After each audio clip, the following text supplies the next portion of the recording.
Now he says, if therefore the whole church be come together into one place, and all speak with tongues, and there come in those that are unlearned or unbelievers, will they not say that you're mad? And I'll let you handle that one, friend. You don't want the outside world to think you're mad. If there's one thing that we need today is intelligence in this world, this scientific world that we live in a world today that is majoring in sophistication. We today ought to present a logical, a meaningful message that is understood. Because if we don't, they'll think we're mad. But if all prophesy, and there come in one that believeth not unlearned, he's convinced of all, he's judged of all, and thus are the secrets of his heart made manifest. And in other words, if you preach the word of God and he comes under conviction, he'll be converted.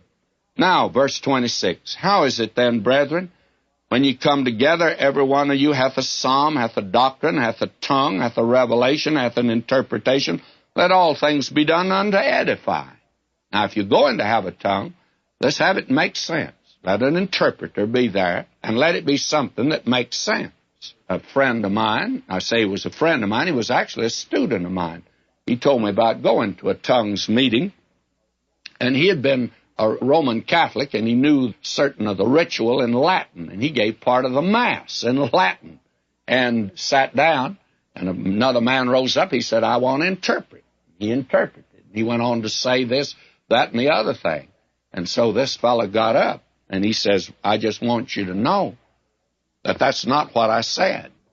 I gave you the Latin Mass, and he told him what he had said in it, and before he could finish, the ushers were there, and they hustled him out of the place, told him not to come back. And I don't blame him for that. I think he was wrong in doing that. But the important thing is, the thing has to make sense, you see. If any man speak in a tongue, let it be by two, by the most by three, and that by course, and let one interpret.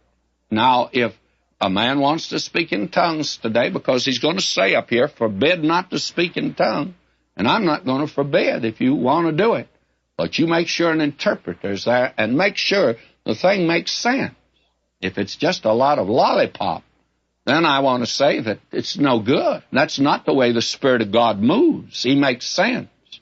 And if there be no interpreter, let him keep silence in the church and let him speak to himself and to God. Now, if he insists on it, if he wants to have a nice little to-do with himself, why, let him go over to himself. And I'll not object to that either.